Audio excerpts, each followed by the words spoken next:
구성원들의 합 이상의 존재다. 아, 중요한 거 하려고 했는데. 개개인의 특성을 초월한 고유한 특성을 지닌다라는 말이 있죠? 이게 무슨 말이냐? 일단 앞에 나와 있는 사회가 구성원들의 합 이상이다 라는 말 자주 나오거든요. 그 다음에 두 번째로 개개인의 특성을 초월한 고유한 특성을 지닌다. 요것도 자주 나오는 말인데요. 이 말이 아마 이해하기가 좀 어려울 거예요. 그쵸? 되게 추상적이잖아. 이게 무슨 말인지.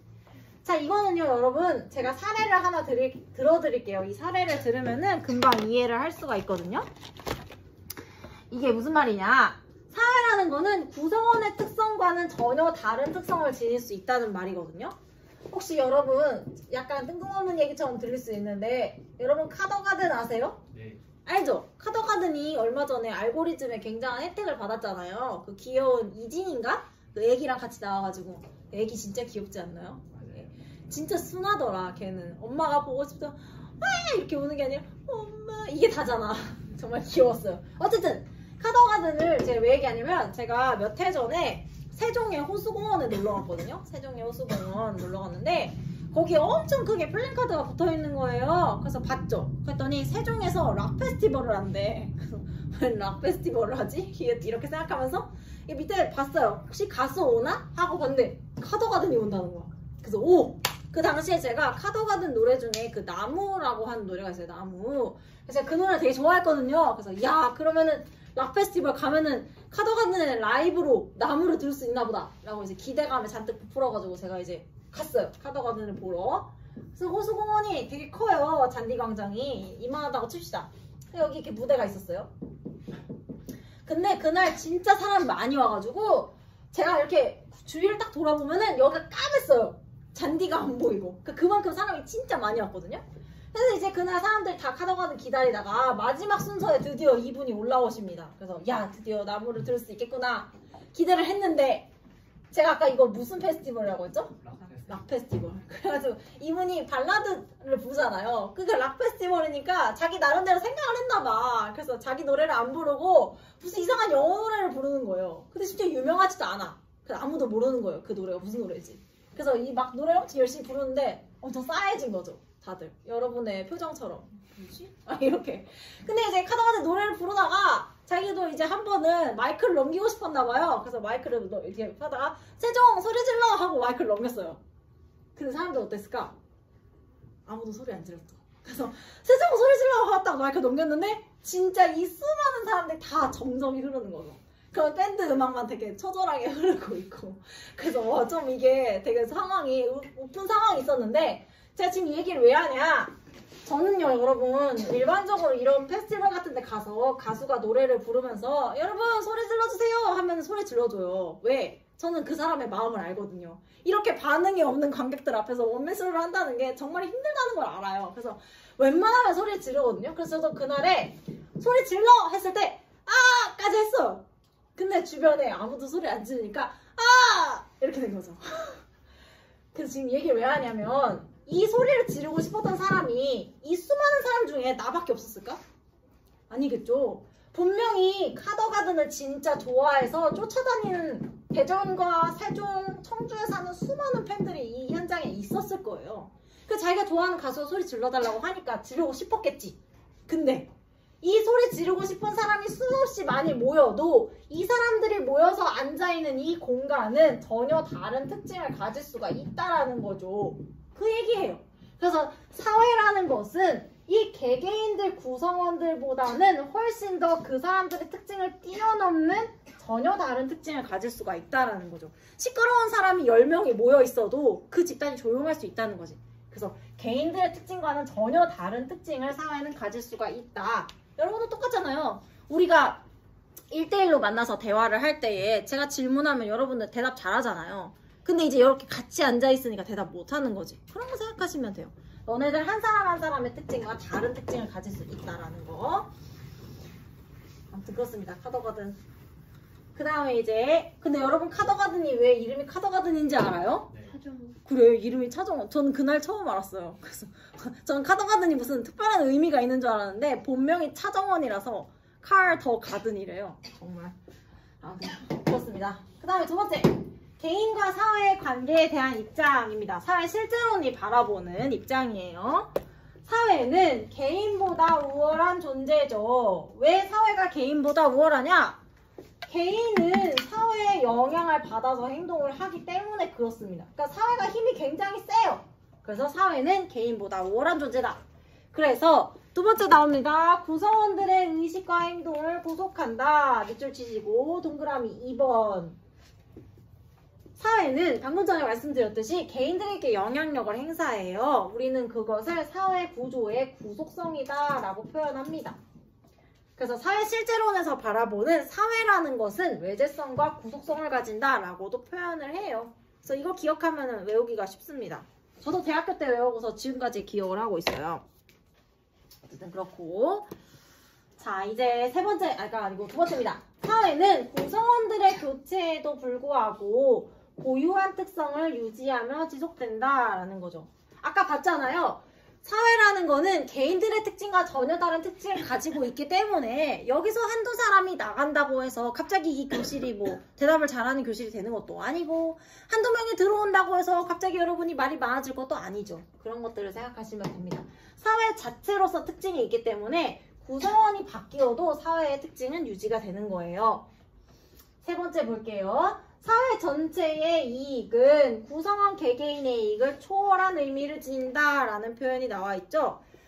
결국에는 이 사회 실제론에서 중요하게 생각하는 것은 개인보다는 사회를 더 중요하게 생각하잖아요. 그래서 이익의 측면에서도 사회 전체의 이익, 즉 공익이 사익보다는 훨씬 더 중요하다. 이 프레임을 계속 이제 그대로 유지가 되는 거다라고 생각하시면 됩니다. 자 이제 네 번째 볼게요.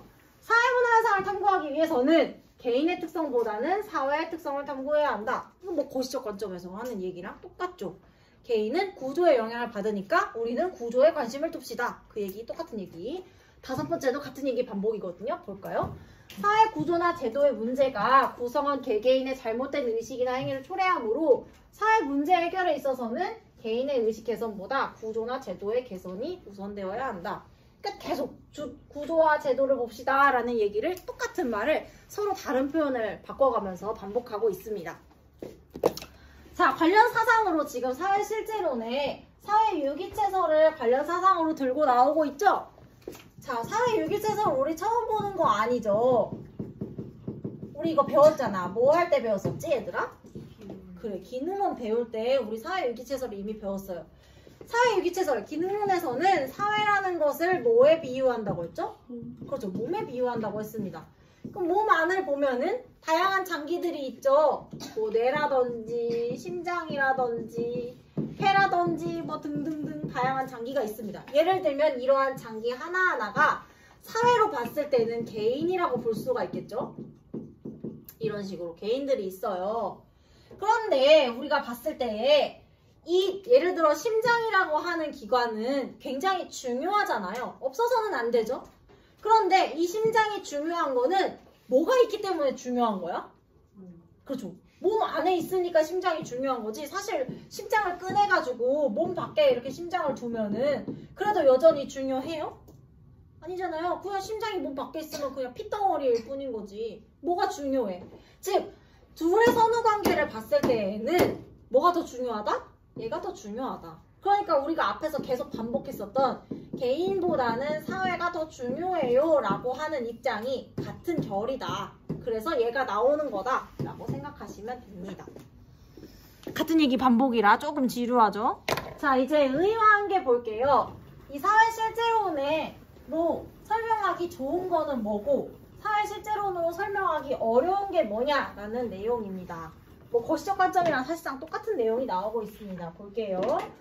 자, 사회 실제론으로 설명하기 좋은 거. 개인의 의식이 갖는 특징만으로 설명하기 힘든 사람들의 사회적 행위를 설명하는데 유용하다. 아, 말 참 깁니다.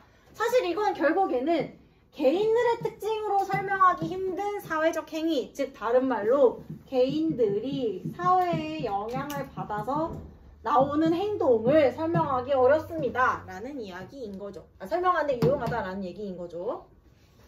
한개 볼게요. 이 사회 실제론으로 설명하기 어려운 부분. 당연히 뭐 주체적이고 능동적인 행위, 즉 구조의 영향을 받지 않고 일어나는 행위를 설명하기 어렵겠죠. 이건 뭐 앞에서 거시적 관점 했을 때 했던 거랑 똑같은 얘기니까 그냥 넘어가 보도록 하겠습니다. 빨리빨리 해야죠. 자, 오늘 시험이 얼마 안 남았으니까요. 자, 사회 명목론입니다. 이제 두 번째. 아까 사회 실제론이 앞에서 배웠던 거시적 관점과 유사하다고 했죠. 사회 명목론은 그럼 뭐랑 비슷하겠어요, 여러분? 그래, 미시적 관점이랑 비슷하겠죠, 여러분? 까먹지 마세요. 미시적 관점. 그래서 얘는 앞에서 우리가 배웠던 미시적 관점과 유사한 입장을 가지고 있습니다. 그럼 미시적 관점이 뭐였는데? 누구한테 관심 있는 거였지, 미시적 관점은? 그렇죠. 사회 구조보다는 개인에게 관심을 갖는 입장이었죠. 미시적 관점이 개인에게 관심을 갖는 이유는 개인은 누구의 영향을 안 받는다고 보니까 구조의 영향을 받지 않는다고 보기 때문에 그렇죠. 개인은 굉장히 능동적이고 자율적으로 행동을 하기 때문에 상징적 상호작용론 생각해 보세요. 누가 시켜서 그렇게 생각하는 거 아니잖아요. 그걸 생각하시면 됩니다. 그래서 개인들은 구조의 영향을 받지 않는다고 생각하기 때문에 개인에게 관심이 있었잖아요. 그거랑 똑같아요. 사회 명목론도. 자, 그러면 명목론도 이름부터 보도록 합시다. 자, 여러분, 우리가 자꾸 한자가 나와서 좀 괴롭지만 우리가 명목이라는 말을 이렇게 대화할 때 잘 사용하지는 않지만요. 그래도 여러분 명목이라는 말의 뜻은 알아요. 예를 들어서 너 일반 실장이지? 맞나? 그쵸? 그래, 잘 됐다.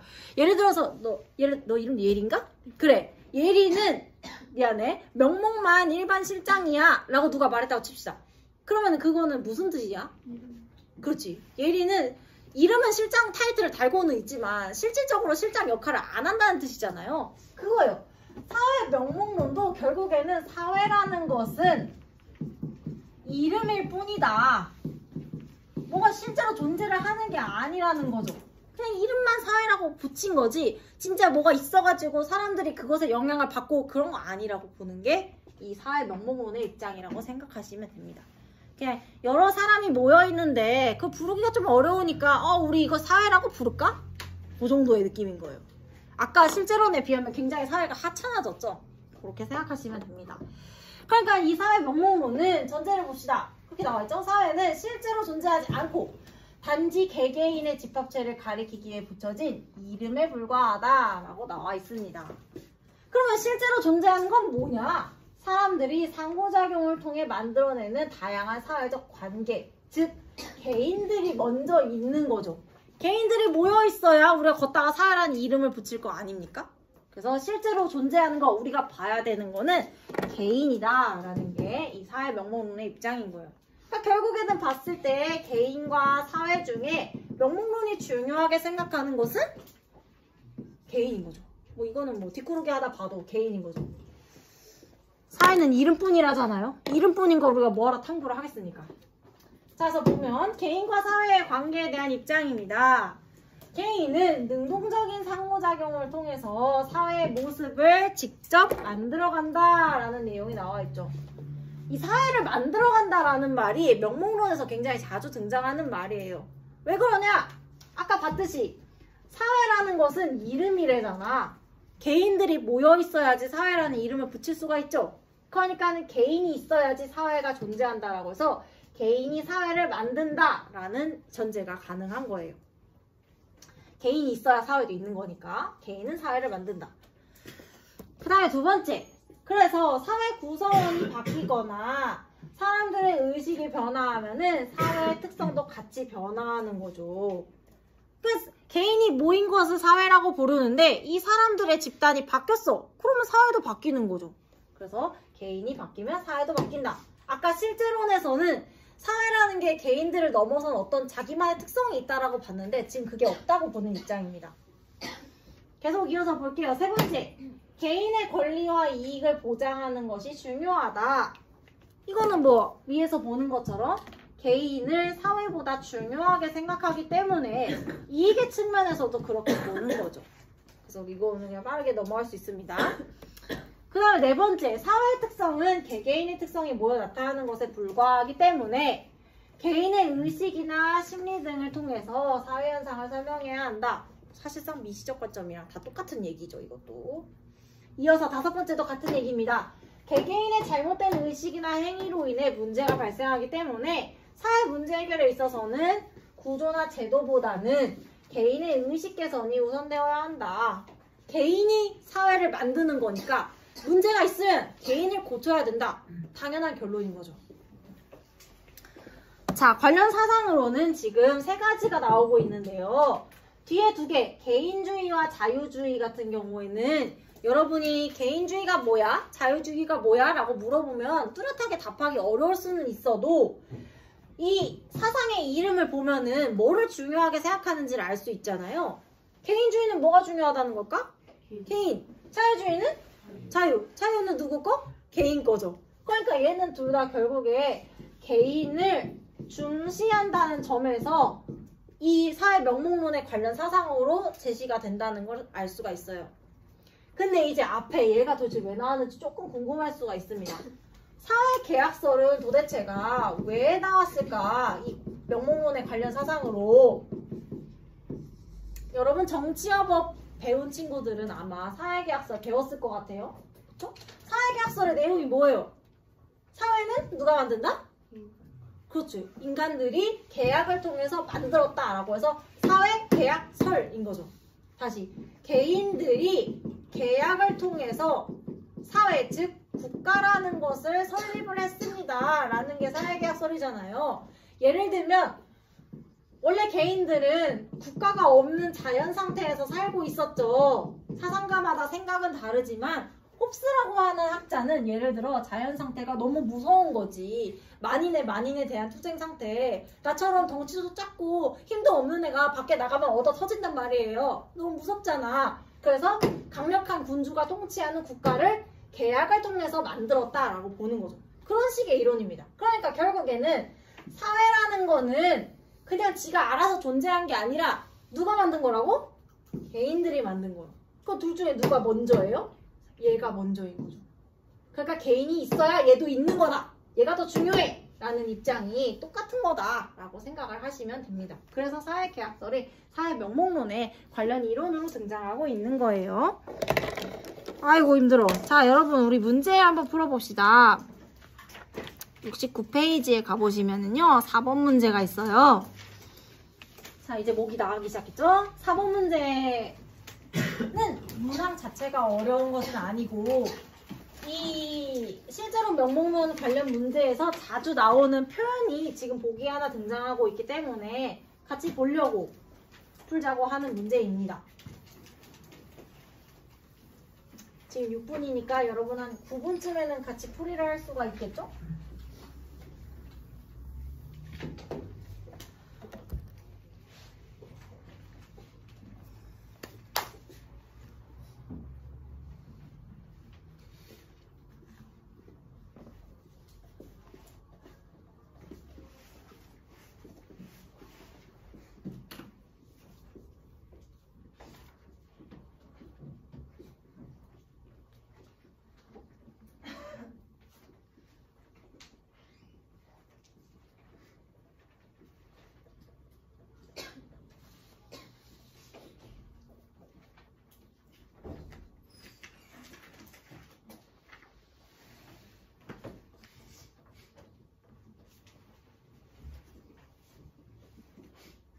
이건가요? 보이건가? 귀엽네. 김밥 먹는 친구는 오랜만에 보네요.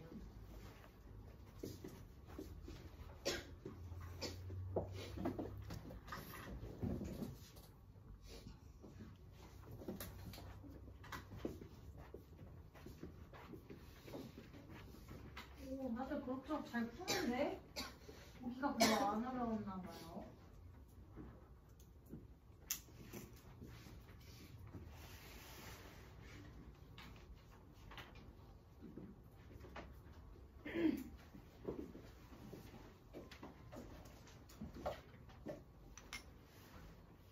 어디서 뭐랄까 잔잔한 음악 소리가 들리는 것 같지 않나요? 뒷반에서 나는 건가?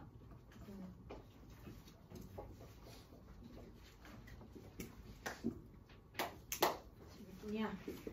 8분이네. 9분 되자마자 풀어야지. 빨리 풀어야 빨리 일탈이로 나지.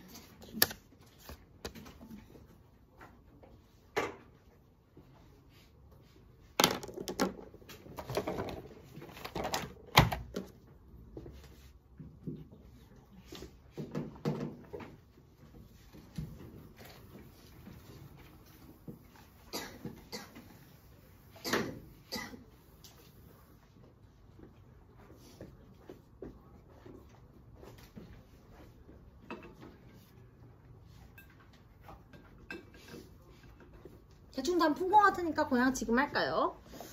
자, 여러분. 이제 진짜 구분됐다. 표는 질문에 대한 응답을 통해 A와 B를 구분한 거래요. 옳은 설명을 고르라 하고 했습니다. 질문을 봤더니만 사람들이 자율적인 상호작용을 통해서 사회를 만들어간다. 이거 아까 밑주셨던 거다. 요거 얘라고 대답한 이 B는 뭐 어떤 관점일까?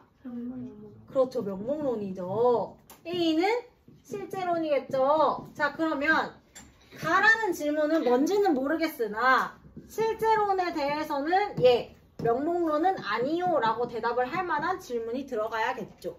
이렇게 메모를 해놓고 이제 문제를 보도록 합시다. 1번 A는 사익이 공익에 우선한다. 사익이 공익에 우선한다는 거는 둘 중에 뭐가 더 중요하다는 거예요? 사익. 개인의 이익이 더 중요하다라는 거죠. 그거는 누구의 관점이지? 그렇죠. 명목론의 관점이기 때문에 틀렸습니다. 2번 볼게요. B는 사회가 개인에 대하여 외제성을 지닌다. 야, 이거 동그라미 2번도 붙였던 거잖아. 이거 둘 중에 누구야? 실제론이죠. 그래서 틀렸죠. 3번 보기가 같이 보고 싶었던 보기입니다. 한번 봅시다. A는 B와 달리 사회현상은 개인의 속성으로 환원하여 설명할 수 없다. 라는 말이 나오죠. 지금 이런 약간 뭐랄까 추상적인 말이기도 하고 환원이라는 말 역시도 무슨 산화 환원 반응도 아니고 잘 사용하는 말이 아니라서 이런 말을 어려워해요. 볼게요. 사회에서 어떤 현상이 일어나는데 그것을 개인의 속성, 개인의 특징으로 환원, 풀어가지고 설명을 할 수가 없냐라는 거죠. 즉 이 말을 바꾸면 사회에서 일어나는 일은, 사회 현상은 개인의 특성과 전혀 다른 특성을 지닌다. 이 말이랑 똑같잖아요. 개인으로 설명 못한다는 거는 사회가 개인이랑 다른 특징을 가진다는 얘기랑 같은 거잖아요. 그러면 지금 이 말은 진남은 뭐야? 진임이지. 이거는 사회 실제론에 대한 얘기일까? 명목론에 대한 얘기일까? 사회는 개인이랑 다른 특징을 지닌다. 이거는 아까 카더가든 실제론이죠. 그쵸? 그러니까 얘는 빨간색으로 가로친 부분은 사회 실제론에 대한 이야기다 라고 이해하시면 되겠습니다. 반면에 같은 표현 써서요. 사회 현상을 개인의 속성으로 환원하여 설명할 수 있다고 본다 라고 하면 그건 명목론이 되겠죠. 왜냐? 사회라는 거는 개인들의 합이기 때문에 단순한 개인들이 가진 특징으로 사회를 설명할 수가 있다라고 보는 게 명목론이잖아요. 그래서 이 표현 기억해 주시면 되겠습니다. 잘 나오는 표현이에요. 4번 볼게요. 가에다가 개인은 사회에 의해 구조화된 행동을 하게 되는 존재라고 보니?를 넣겠대요. 이거 누구의 입장이지? 얘들아? 구조화된 행동이라는 거는 사회에 의해서 짜여진 행동을 하냐라는 거예요. 이거는 그렇죠. 실제론에 대한 얘기죠. 그럼 넣으면 되겠네. 근데 들어갈 수 없대요. 없긴 뭐가 없어요. 틀렸죠? 5번 볼게요. 가에다가 사회 문제 해결을 위해서 사회 제도의 개선보다 개인의 의식 개선을 강조하는가 넣겠대요. 요거는 누구 입장? 명목론의 입장이죠. 그러면 얘는 들어가면 안 되는데 들어갈 수 있대요. 있긴 뭐가 있습니까? 틀렸죠. 그래서 정답은 3번이 된다. 아이고야. 아직 시간이 좀 남았으니까. 자, 다시 앞으로 돌아와서 67페이지 봅시다. 67페이지 보시면요. 이제 막 아까 봤던 내용 밑에 사회 구조, 의미, 특성 뭐 이런 내용이 나오잖아요. 요거는요, 여러분 사실상 단독으로 출제도 잘 되지도 않을 뿐더러 이 내용을 읽는다고 해서 여러분이 무슨 내용인지 전혀 이해 못하는 거 아니거든요. 예를 들어 사회 구조의 지속성. 사회 구조는 비교적 오랜 기간 유지됨. 왜 그러지? 이런 생각 안 하잖아요. 그래서 여기는 제가 따로 설명하지 않고요. 그냥 막바로 다음 페이지에 나와 있는 일탈이론으로 넘어가도록 하겠습니다. 자, 일탈이론입니다. 여기는 그래도 그나마 사회문화 내용 중에서 수험생들이 조금이라도 즐겁게 공부할 수 있는 부분이에요. 왜냐면 살면서 여러분들이 다 한두 번씩은 일탈을 저질러 보잖아요. 뭔가 뭐 조그마든 큰 거든. 그래서 본인의 경험을 비추어서 혹은 주변에서 봤던 걸 비추어서 생각을 해보면 이 일탈의 원인을 설명하는 이론이 이해하기가 그렇게 어렵지가 않아요. 그래서 용어는 다소 어려울 수 있지만 이해하기가 어려운 게 아니라서 학습의 부담은 좀 적습니다. 그래서 편안한 마음으로 들어도 이해하기가 쉽다. 봅시다. 일단 일탈이라는 거 여러분이 절대 모를 수는 없지만 그래도 혹시나 하는 마음에 말뜻 한 번만 짚고 넘어가죠. 한자입니다. 얘도 지긋지긋 한자. 자, 일자가 이제 달아날 일자예요. 탈자는 이제 벗어날 탈자죠. 그러니까 일탈이라는 것은 달아나고 벗어난다 라는 겁니다. 그럼 뭘로부터 그렇게 달아나고 벗어나냐?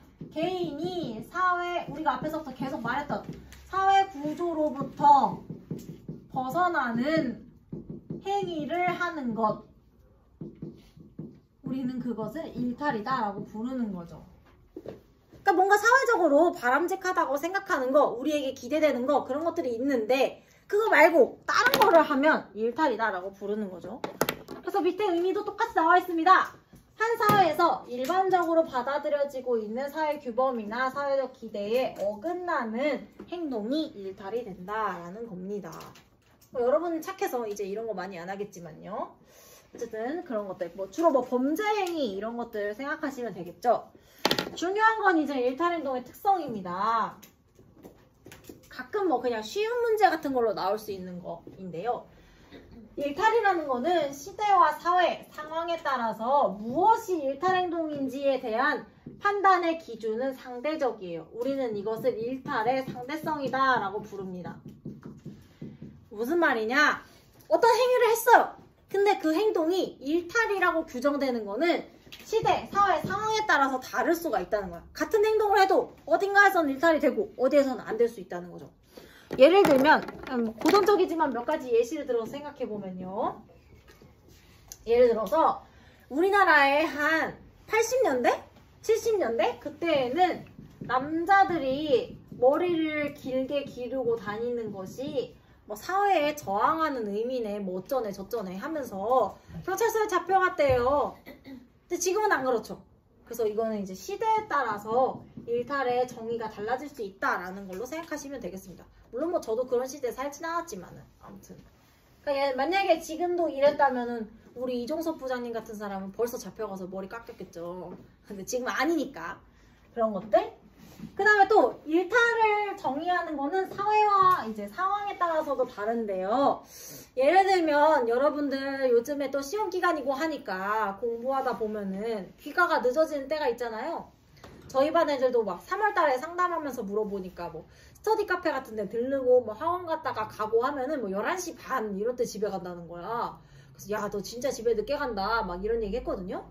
근데 아일랜드 같은 나라는 청소년들이 밤 10시 이후에 막 밖에를 돌아다니면은 진짜 경찰이 잡아간대요. 그래서 왜 그러냐 봤더니 일반적인 청소년들은 다 10시 안에 집에 간다는 거지. 그 10시 넘어서 그 밤늦게 돌아다니는 애들은 다 비행 청소년이래요. 그래가지고 이제 10시 넘어서 밖에 돌아다니는 게 일탈이다라는 거죠.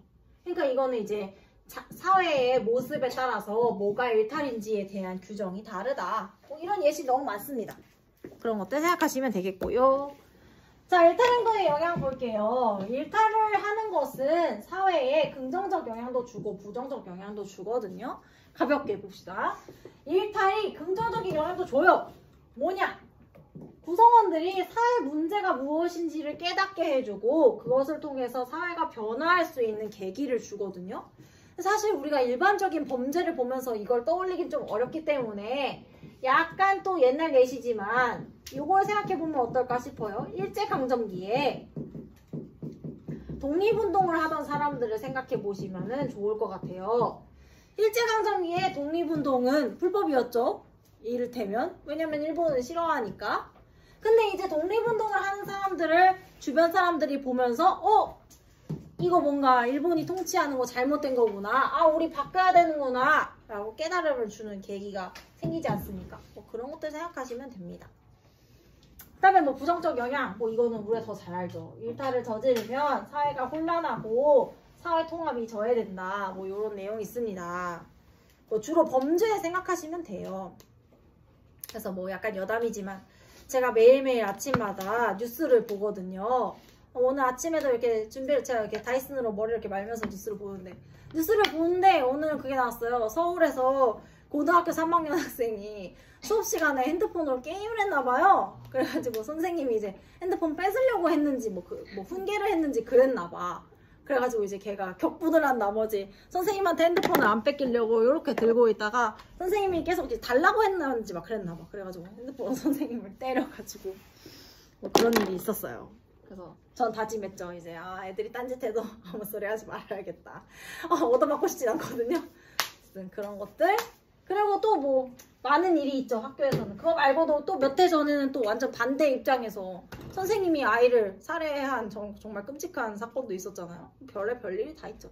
그래서 구성원들 굉장히 혼란하죠. 우리 애를 믿고 학교에 가도 되나? 뭐 혹은 내가 이렇게 교단에 서도 되나? 뭐 그런 생각 하게 되잖아요. 그런 것들 생각하시면 됩니다.